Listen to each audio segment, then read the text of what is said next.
Azas dominus litis dalam hukum pidana bahwa pada dasarnya kejaksaan memiliki kewenangan menentukan apakah suatu perkara pidana itu akan diajukan ke pengadilan atau tidak.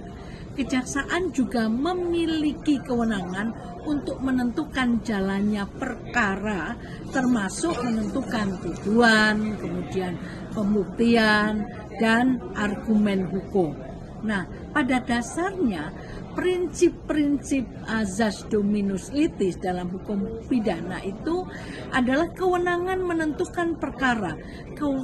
Kejaksaan memiliki kewenangan untuk menentukan apakah suatu perkara pidana akan diajukan ke pengadilan atau tidak.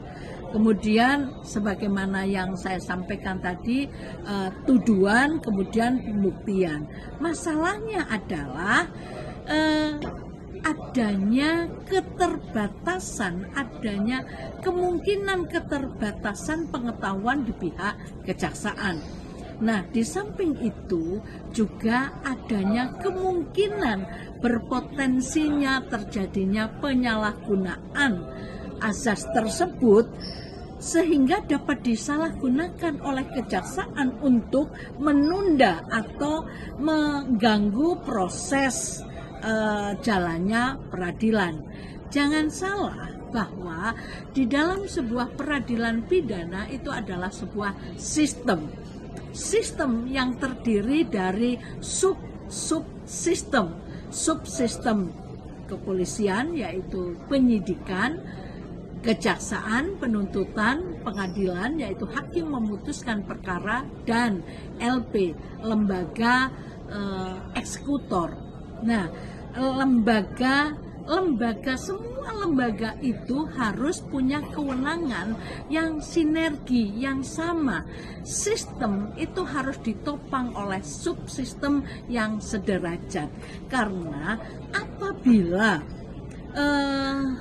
ada dominasi kewenangan, ada kemungkinan terjadi bisa saja terjadi penyalahgunaan kewenangan.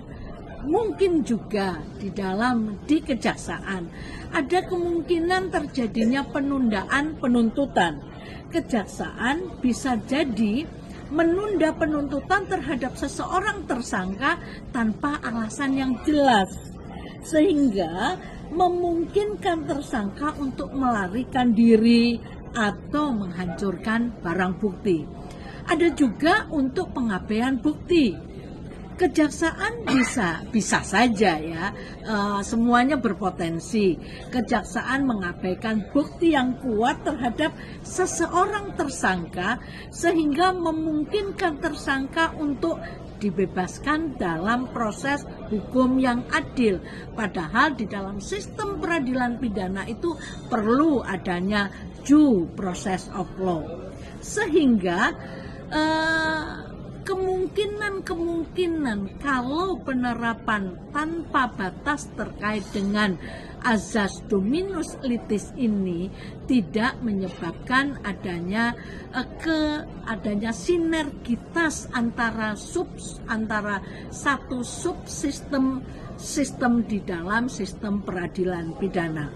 Bisa saja terjadi penyalahgunaan penuntutan.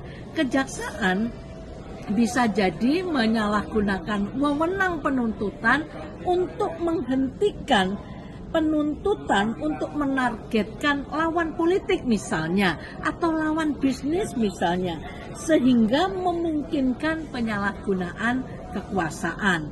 Ada juga, semuanya itu serba mungkin karena dominasi atau pemberian kewenangan yang lebih di dalam subsistem yang sama di dalam sistem peradilan pidana. Sehingga benar kata Locke Eaton bahwa power tend to corrupt, absolutely power, maka corrupt absolutely. Sehingga penerapan azas dominus litis di dalam merevisi KUHP nanti perlu juga kehati-hatian, apalagi kalau azas dominus litis ini akan dimasukkan di dalam undang-undang kejaksaan, karena ini perlu kehati-hatian, perlu prinsip yang benar-benar keteguhan.